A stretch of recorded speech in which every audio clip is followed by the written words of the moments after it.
नमस्कार भाऊ, बहुत बहुत स्वागत है आपका। नमस्कार। नमस्कार। भाऊ, पहले लोकसभा के अध्यक्ष ओम बिरला के खिलाफ अविश्वास प्रस्ताव, अब महाभियोग प्रस्ताव लेकर आ गया है विपक्ष। मुख्य चुनाव आयुक्त ज्ञानेश कुमार के खिलाफ कहां जाकर रुकेगा ये विपक्ष? देखो, आइंस्टाइन का एक मैंने पढ़ा है, वो उसने बोला है कि इस ब्रह्मांड जो है उसका कोई अंत नहीं है, और ह्यूमन पागलपन का, मानवीय पागलपन का भी कोई अंत नहीं। लेकिन उसने बोला मैं पहले के बारे में श्योर नहीं हूं, यानी शायद इस ब्रह्मांड का अंत हो सकता है, लेकिन मानवीय पागलपन का कोई अंत नहीं है। तो वो हमारा विपक्ष दिखाना चाहता है, और क्या है। आप हर पैतरे से फेल हो जाते हो, पिछले 12 साल से फेल हो रहे हो, फिर भी तो अंत नहीं है ना। क्या करेंगे हम? क्या कर सकते? हम क्या कर सकते उसको? देखो, हमारे मराठी में एक कहावत है कि घोड्याला पाण्याजवळ नेता है तो पानी पाजता येत नहीं। मतलब ये कि घोड़े को आप पानी की तरफ लेकर जा सकते हो, लेकिन पिला नहीं सकते, उसको खुद को पीना पड़ता है। तो विपक्ष को हम समझा सकते हैं, लेकिन उनको समझना नहीं तो क्या करें। और ये बिल्कुल नई बात नहीं है। मैंने 2019 और 2014 और 2024 हर लोकसभा चुनाव के टाइम में मैंने किताब लिखी थी, मेरे अंदाज सही निकले थे। तो 19 के बाद एक मुंबई का बड़ा अंग्रेजी मीडिया हाउस है, उसके एडिटोरियल में मुझे बुलाया था कि हमको जरा गाइड करो कि आप घर बैठे कैसे निकालते हो। तो मैंने शुरू में उनको बता दिया कि मैं समझाऊंगा जरूर, लेकिन स्टैम्प पेपर पर लिख देता हूं कि आप समझ नहीं पाओगे। तो बोले क्यों? क्योंकि आपको समझना नहीं है, समझाना मेरा काम है। आपको अगर नहीं समझना है तो मैं क्या कर सकता हूं? मैं क्या कर सकता हूं? दूसरी एक मराठी में अच्छी कहावत है, आपण मेल्याशिवाय स्वर्ग दिसत नहीं। मतलब आपको खुद को मरना पड़ेगा स्वर्ग देखने के लिए, वरना तो वर्णन झूठा भी हो सकता है। तो हम झूठे स्वर्ग में मजा मजा कर रहे हैं। वो इसका भी है ना, कोई गालिब का, कि दिल बहलाने के लिए ख्याल अच्छा है गालिब, वरना जन्नत की हकीकत हमें भी पता है, सबको पता है, सबको पता है। लेकिन सच बोलेगा कौन? सुनने वाले। और एक अच्छी बात है, हमारे देश में 95% लोग कोई भी अखबार नहीं पढ़ते, कोई भी न्यूज चैनल नहीं देखते, इसलिए देश सुचारू रूप से चल रहा है, सुचारू रूप से चल रहा है। वरना कहां का कहां जाता। इसलिए ये चल रहा है। उनको लगता है कि हम जो चैनल वाले हैं उनको हेडलाइन दे दे तो जीत जाएंगे। तो जीतो भाई। आपने देखा होगा कि मुंबई में बहुत जोर शोर से ठाकरे ब्रांड चल रहा था मुंबई के, और मराठी चैनल पर आपने सुना होगा उस वक्त कि पिछले 20 साल से पूरा महाराष्ट्र ताक रहा था कब दो ठाकरे बंधु इकट्ठा हो जाएंगे। आए, क्या हुआ? मुंबई में भी ठाकरे बंधुओं का प्रभाव नहीं दिखा। मुंबई के बाहर तो बिल्कुल ही नहीं था, लेकिन मीडिया में वो छा गए थे। और इसलिए देवेंद्र फडणवीस ने मीडिया के आभार माने अपनी जीत के लिए। देवेंद्र फडणवीस ने बीजेपी के जीत का जो क्रेडिट है वो मराठी मीडिया को दिया था कि आपने ठाकरे ब्रांड इतना छाया था आपका कि ठाकरे बंधु जो है उनको जनता में जाने की जरूरत नहीं थी। तो हम गए जनता के पास, जनता ने हमको रिस्पांस दिया, उनको नहीं दिया। तो अगर वही लाइन पर कांग्रेस चल रही है, विपक्ष चल रहा है, तो उनका भविष्य आप जान सकते हो। उस पर चर्चा क्या करनी? कोई बकरा अगर कसाई खाने के और गले में हार डालकर दौड़ रहा है तो उसको तो ब्रह्मदेव भी नहीं बचा सकता। तुम और किस खेत की मूली है? तो जाने दो, उसके आगे और करेंगे, कपड़े खोलकर नंगे होकर बैठ जाएंगे। ये भी हो सकता है ना। रोकेगा कौन? तुम रोकने वाले कौन? हमको संविधान ने अधिकार दिया है, कपड़ा पहनो ना पहनो हमारी चॉइस है, हमारी आजादी है। तो भाई करो आजादी, करो आजादी। तो उस पर चर्चा क्या करोगे आप? मुझे पागलपन की कोई सीमा नहीं होती। तो वो अगर पागलपन के रास्ते पर चल पड़े हैं तो आप इमेजिन नहीं कर सकते इतना बड़ा और पागलपन करते जाएंगे जो मानवता को लांछित करेगा। ऐसे हर चीज करेंगे ना। अब राहुल गांधी देखो, मुझे हमको जंग पर बात करनी है। अब जंग पर बात करने के लिए प्रस्ताव दिया गया, वो स्वीकारा गया, तो बोलते नहीं अब मुझे कुछ और चीज पर बात करनी है, हरदीप पुरी पर बात करनी है। तो हम पागल हो जाते हैं उनके साथ जाकर, क्योंकि क्या है, राहुल गांधी बोला है। अरे लेकिन अकल की बात बोला है क्या, ये भी देखना जरूरी है ना। तो मीडिया में राहुल गांधी छाए, चुनाव में दिखाई देगा क्या होता है। वो उसकी अकल उनको नहीं है। ममता दीदी पिछले कितने साल, कम से कम 1 साल से बिहार का एसआईआर शुरू होगा, वह तब से चुनाव आयोग के साथ लड़ रही है, कोर्ट में जाकर लड़ रही है। अरे चुनाव जनता में जाके लड़ना होता है, अब इनको कौन समझाए। तो अगर चुनाव होता भी है, मुझे लगता है कि नहीं होने वाला है, बिल्कुल नहीं होगा, और दिवाली के बाद होगा। तो ये राष्ट्रपति शासन लगने के लिए प्रयास कर रही है, बीजेपी नहीं कर रही है ना। बीजेपी के समर्थक चिल्ला रहे हैं कि भाई राष्ट्रपति शासन लगाओ, लेकिन मोदी क्यों कर लगाएगा। जब अगर बकरा खुद को मरने के लिए राजी है तो मैं उसका गला भी क्यों काटूं भाई।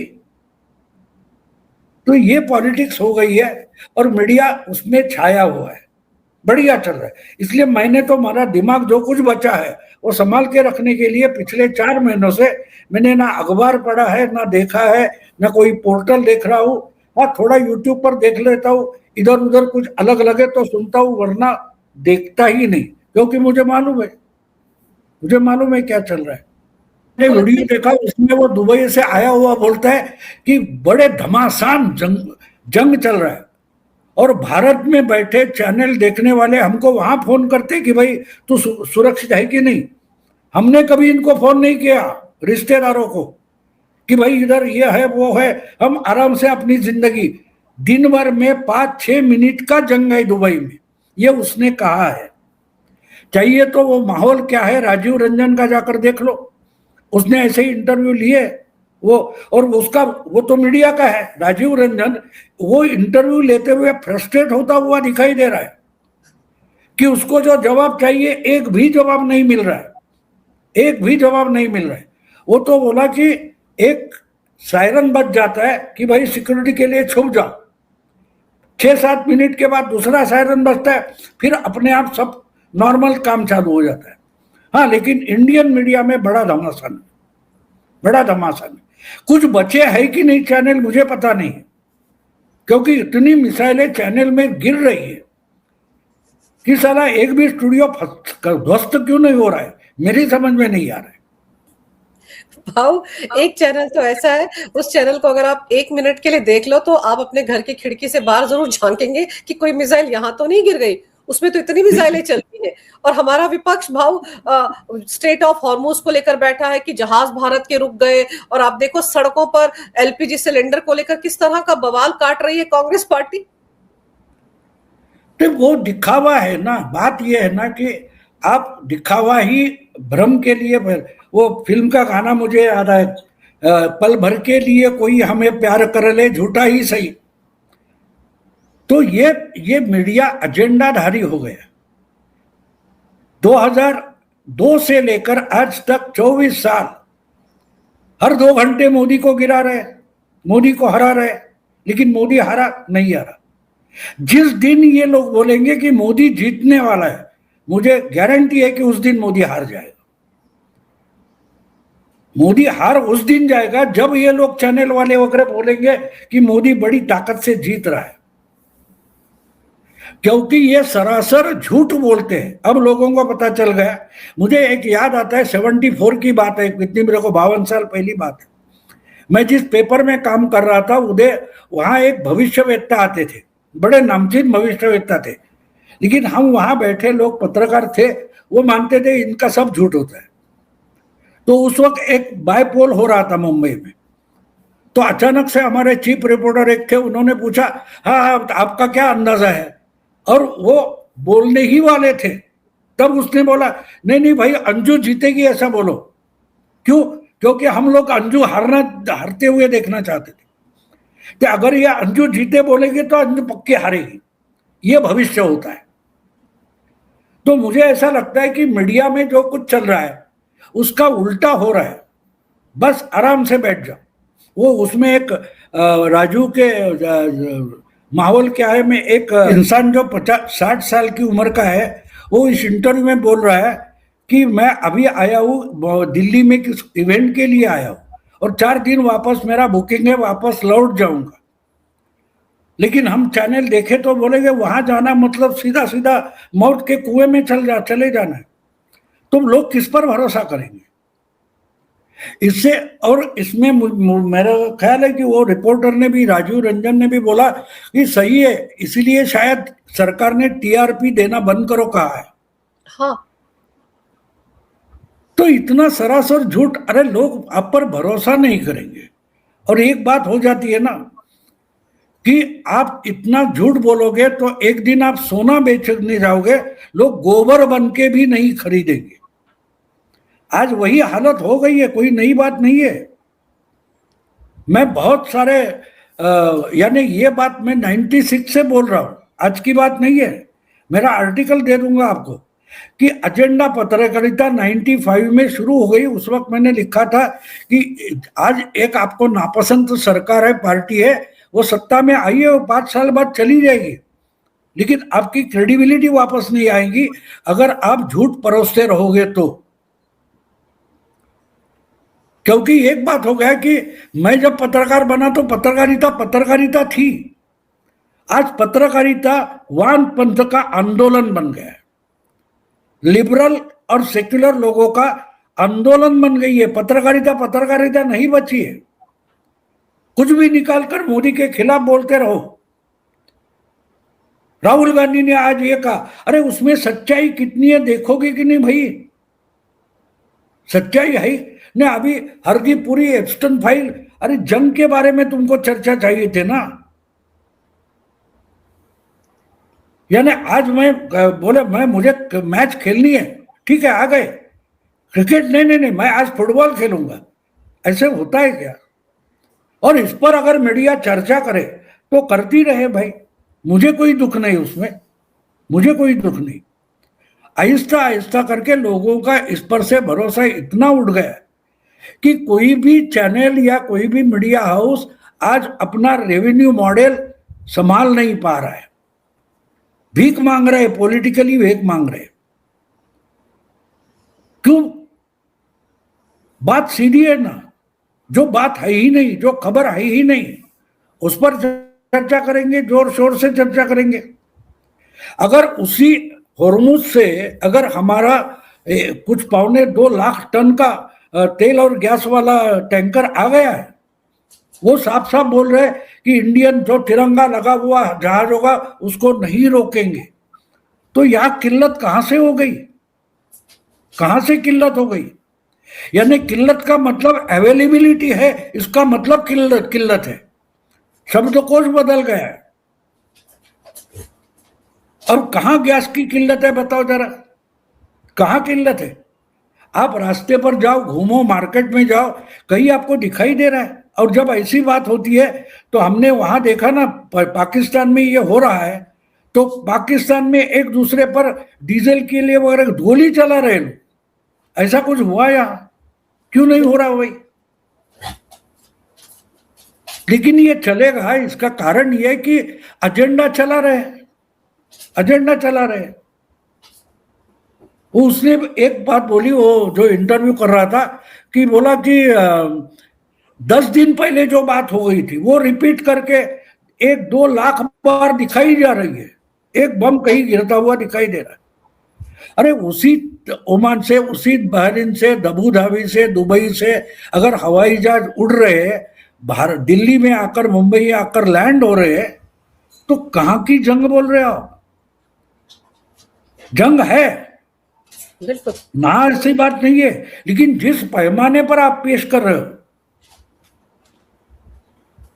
तो ये बात होती रहेगी। उसमें दुबई हारेगा या ईरान हारेगा नहीं, मीडिया तो हार गया, ऑलरेडी हार गया। भारत के पत्रकार हार चुके हैं, हार चुके वही। हैं। अब अगर कोई संपादक बोलेगा मुझे गोली से भून डाला, मैं जख्मी हूं, तो लोग भरोसा नहीं करेंगे, बोलेंगे मारो इसको जूते से, साला झूठ बोल रहा है। उसके शरीर से खून निकलेगा, लेकिन लोग उस खून पर भी भरोसा नहीं करेंगे। इतना हमारा मीडिया झूठ साबित हुआ है, उसने खुद को झूठ साबित किया है। भाव टीआरपी पर रोक इसीलिए तो लगानी पड़ी कि अनाप शनाप हर तरह की खबरें दिखा रहे। यहां तो इस बात पे भी चर्चा हो रही कि पीएम मोदी युद्ध शुरू होने से 2 दिन पहले इजराइल गए थे, तो कहीं ऐसा तो नहीं कि उनके कहने पर युद्ध शुरू हो गया। हमारा विपक्ष तो इजराइल, अमेरिका और ईरान के बीच चल रहे युद्ध का ठीकरा भी पीएम मोदी के सिर पर फोड़ रहा है। बिल्कुल सही बोल रहे, इनका जन्म भी मोदी बोला इसलिए हुआ है ना, नहीं वरना राहुल गांधी कहां पैदा होने वाला था। मोदी ने इनके माँ बाप को उकसाया, इसलिए राहुल गांधी का जन्म हुआ, वरना मोदी राहुल गांधी कहां जन्म लेने वाला था? कोई गारंटी है आपके पास? ये बात मैंने आशीर्वाद नाम की एक फिल्म आई थी, बहुत पुरानी बात बोल रहा हूँ, 70s की। तो उसमें अशोक कुमार एक बगीचे में घर से बंगाल से निकलकर आया है मुंबई में, एक वो सारिका छोटी बच्ची थी, बाल कलाकार थी। तो वो बगीचे में अकेला सोया था अशोक कुमार, वो दाढ़ी वगैरह बड़ी थी। तो वो बच्ची आई तो उसको देखकर अपनी बच्ची याद आती है। तो वो बोलती है सारिका, मेरा बर्थडे है, देखो मुझे सोने की चेन दी है पिता ने। तो वो उसको नजदीक लेता है, देखता है, अरे बढ़िया है वगैरह। तो उस बच्ची का बाप बालकनी से देखता है, बोलता है ये साला चोर होगा, वो आकर उसको पीटता है अशोक कुमार को उस बगीचे के बाहर एक बाइस्कोप वाला खड़ा होता है, बच्चों को बाइस्कोप दिखाने के लिए। तो रास्ते से जाने वाला एक इंसान उसको पूछता है क्या हो गया? वो बोला कोई नहीं, वो सोने की चेन चुरा रहा था, उसको लोग पीट रहे। तो वो जाने वाला रास्ते पर का पादचारी बोलता है ये सरकार नहीं चलेगी।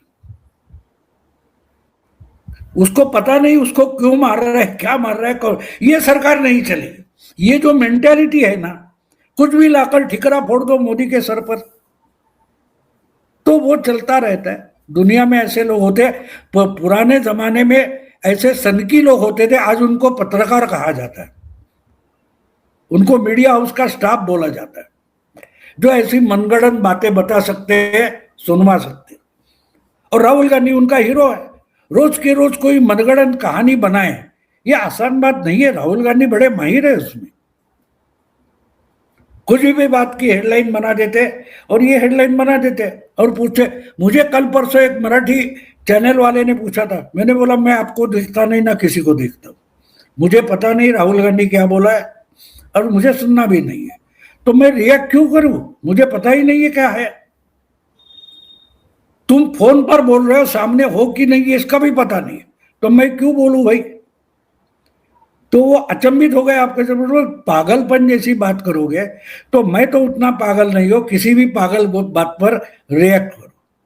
नाके पर जाओ, 4 कुत्ते भौंकते रहते, उनको चुप कराने की कोशिश मैं नहीं करने वाला, तो भौंकते रहे भाई, कोई बात नहीं, कोई बात नहीं।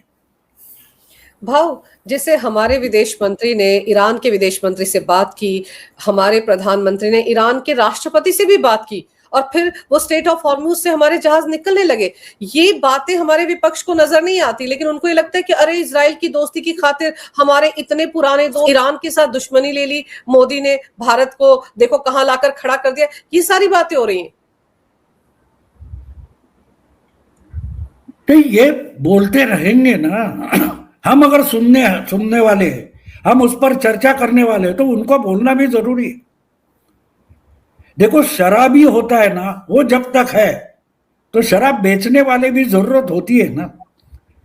हम जैसे पागल है जो ये बात सुनकर उस पर चर्चा करेंगे, तो ऐसा झूठ बोलने वाले हमारी जरूरत है ना, उनकी हो ना हो, हमारी तो जरूरत बन जाती है। इसलिए तो मैंने बोला ये मेरी जरूरत नहीं,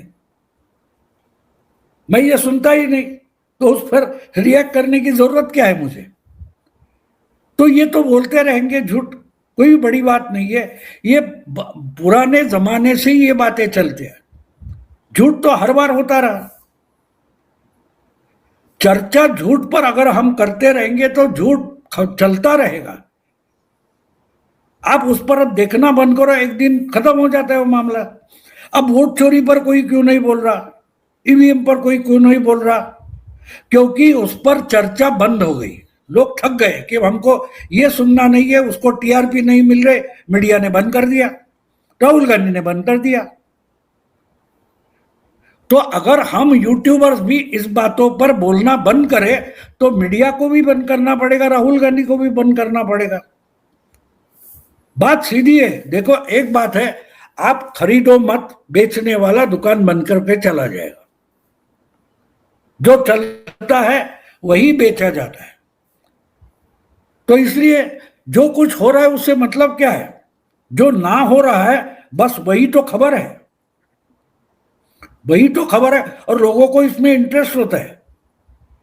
जिनके पेट भरे हुए हैं ना, उनको ऐसी बातों में बहुत इंटरेस्ट होता है। जो भूखे पेट के होते हैं, जिनको रोज की रोजी रोटी कमानी पड़ती है, उनमें कोई चर्चा है का मुझे दिखाओ। जाओ, घर से निकलो, रास्ते पर घूमो, 100 लोगों से बात करो,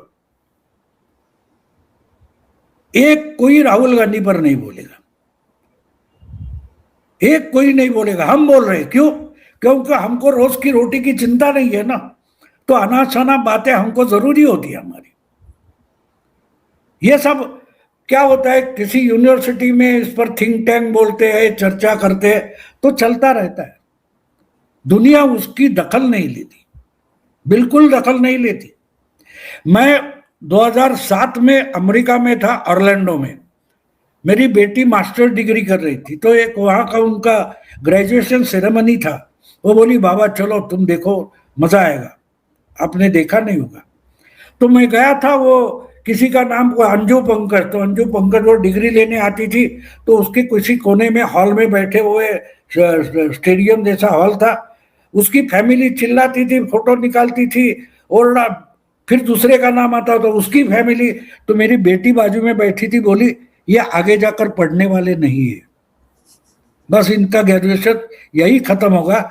हम इंडिया से आकर यहाँ मास्टर डिग्री करते, इनमें से 1-2% भी मास्टर डिग्री नहीं करेंगे। लेकिन उसके बाद वहां के जो सीनेटर थे, उनके जो सीनेटर थे वहां के, उनका वो ग्रेजुएशन के बाद उनका भाषण था, वो बहुत बढ़िया भाषण। उन्होंने बोला, एक काम करो, जिंदगी में कुछ करना चाहते हो ना, तो पहला अखबार पढ़ना बंद कर दो, कुछ बनना है तो। जब मैं ग्रेजुएट हुआ था, तब जो कुछ मीडिया पढ़ रहा था, तो मुझे लगता था अगले 15 दिन में तो दुनिया डूबने वाली है, इस दुनिया का कोई भविष्य नहीं है। और इसको अब 40 साल हो गए, मैं सीनेटर हूं, तो आपको सलाह ये दूंगा कि पहले चैनल देखना, खबरें देखना, न्यूज पढ़ना बंद करो। तो ये तो चलता आ रहा है। अब वो 40 साल पुरानी बात कर रहे हैं, मैं आज की बात कर रहा हूं, वही तो है ना। और इससे भी पुरानी 1948 की बात करूंगा। मैंने जहां पत्रकारिता शुरू की, मराठा करके पेपर था, जिसके संपादक आचार्य अत्रे हुआ करते थे। बड़े नाटककार थे, फिल्मकार थे, उपन्यासकार थे, बहुत लिखा है उन्होंने। तो उन्होंने 48 में बेलगांव में एक पत्रकारों की परिषद थी, वहां का उनका भाषण मैंने पढ़ा है। वो बोले, मैं देखता हूँ, शाम की खबर देखता हूँ, शाम के इवनिंग पेपर देखता हूँ, तो सोचता हूँ कि मुंबई में रहना बहुत डेंजरस हो गया। तो रात को जाकर बैग भर के रेडी बैठता हूँ कि सुबह उठकर पुनः निकल जाऊंगा। और सुबह उठकर निकलने वाला हूँ, सुबह का पेपर देखता हूँ, तो पुनः में ऐसा कुछ हो गया। बोले कि मुंबई अधिक सेफ लगता है, तो मुंबई में रह जाता हूँ। तो ये अब खबरों की बात हो गई। ये आज की बात नहीं है, बहुत पुरानी बात है। लेकिन ऐसा क्या होता है कि फिल्म है, कहानी है, सच और झूठ मिक्स करके जो कहानी बनती है, वो आजकल का मीडिया हो गया। यानी धुरंधर सच लगता है, इससे भी कहा आज के चैनल की खबरें झूठी लगती है। इतना धुरंधर लोगों को सच लगा है, उस पर टूट पड़े लोग, दूसरा भाग आ रहा है। क्यों आ रहा है? लोगों को फिल्में सच्ची बात लगने लगी है, खबरें झूठी लगने लगी है। तो लोगों को लगता है कि रणवीर अच्छा धुरंधर है, राहुल गांधी नहीं है, लेकिन मीडिया को लगता है राहुल बड़ा धुरंधर है। तो भाई आप आपका धुरंधर चलाओ, वो आदित्य धर है, वो अपना धुरंधर लोगों के सामने पेश करेगा।